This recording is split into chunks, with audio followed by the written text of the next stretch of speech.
let them. We don't let them sneak away like it's you did anything wrong. If your credit wasn't good enough, the lender dropped you from that loan. And the lender used who was good to get that deal closed. So why is it a shameful thing to say it? Why is it a shameful thing if you went to a lender and realtor and you signed those initial documents and you got a phone call? Got a lot of people who got those phone calls that said where the key is. But you never signed the document to close. You never attended a closing. You just went to the house and you moved that rug and the key was there. How many, when they went to their mortgage professional, got to see a paper in languages? If you didn't understand English, sometimes they gave you a paper in languages. On that piece of paper, it states clearly, though this information is being provided to you in language, it is for convenience purposes only. If there is a dispute between the language and English, English language will prevail. That's why they gave you your houses in your language, but they're taking your house in English. Because the English language prevails. That's why I'm here, to help you understand that even though they said all that, they can't say that and trick Americans. There's no shame to the game. There's no reason why you should, in the middle of the night, leave your home. There's no shame. The shame is we're all in the same situation, so something went wrong. We cannot all be in the same situation if we all did it. Someone else did this. We were a participant of it. Sometimes not even a willing participant. How many of you went to a closing and when you got to that closing it wasn't what you wanted, but you had no choice but to sign?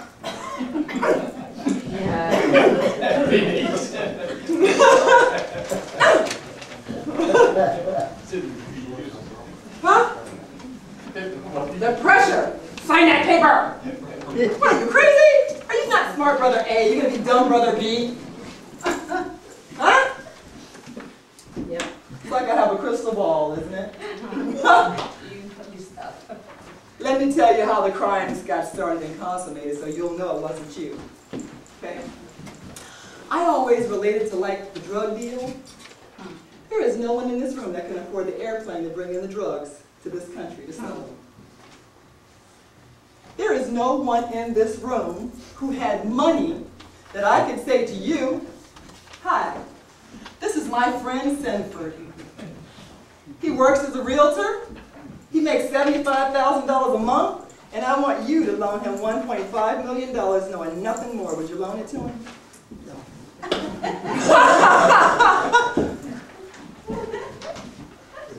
So how is it that we consummated any of these crimes? Do you know what a ninja loan is? Do you know what a CISA loan is? Stated asset. Stated income, stated asset. Ninja? No job, assets only. Okay? No doc? It's a false job. Basically, just have a false. Let me show you how those loans collaborate with the culture of lending. Okay? I'll start with myself. I am a black American. Unlike our president, he is an African American.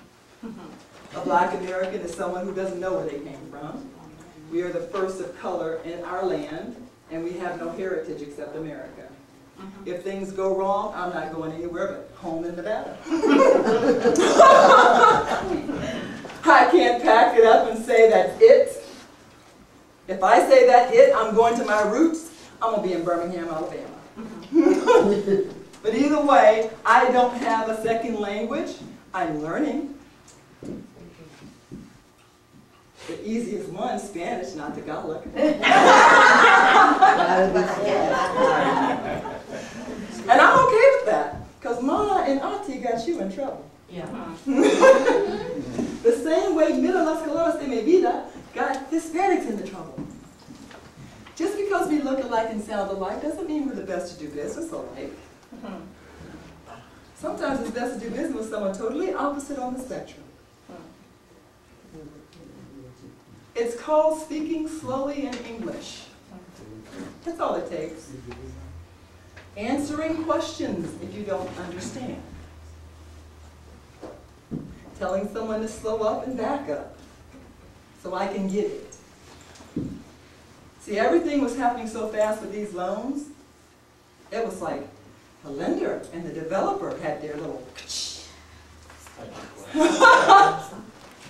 how many fell for, oh, I have to use a developer, he's giving away gifts. Got those incentives on the table. But you know, if you have an incentive, whether you use your developer or your personal banker, you should still have those incentives. So that was an act of discrimination and steering. When you walked into that mortgage developer's office and that mortgage developer said, I would like to introduce you to my realtor, my banker, all whom you're going to be dealing with, and our closing agent. And you said, oh, I have someone. And they said, well, you know, we can't discriminate. You can use it if you want to, but you're not getting our incentives. That's discrimination. Okay. Enslavement, steering, and discrimination can all fall on that developer's turn of, you have to use me. Let me tell you, on the have to use me, the lender was giving 3 to 6% of your loan back to the developer. Did you get anything for free? Oh, and guess what? It got charged on your interest rate. Okay? Okay? To let you just know, the big secret, you paid for your incentives. Yes, every one of them. Oh, and you could have paid for her incentives too, so the developer could get what's called extra money. Okay?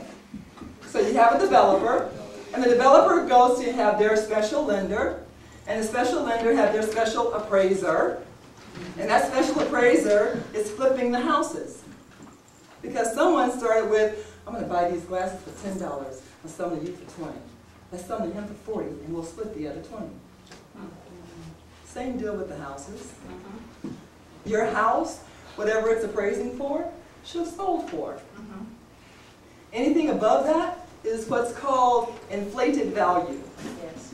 And what they did, certain realtors, certain brokers, certain consumers, they did land flipping and equity stripping. They bought your house for $3, they sold it to their friend for $5, they bought it back for $6, they resold it for $750, the last person got stuck at $1.5 million.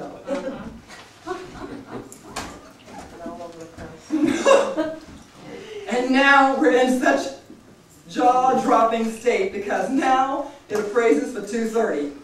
The original one sold for $230. Hello? Yes. So it's only worth $230. Now the lenders kind of know that because they have what's called in the neighborhood. And having that in the neighborhood, they can look up to see what values are on properties. But if you have, at that time, you have state licensed appraisers who are under the thumb of developers, and the developers are saying, if you don't bring it in for me at that price, I'll find someone who will. You don't think that that's concession on their licensing? Most appraisers didn't like doing that. The same way most realtors who knew the game didn't like doing that. What choice are you going to have? Sell it at that cost or you're going to be out of the business?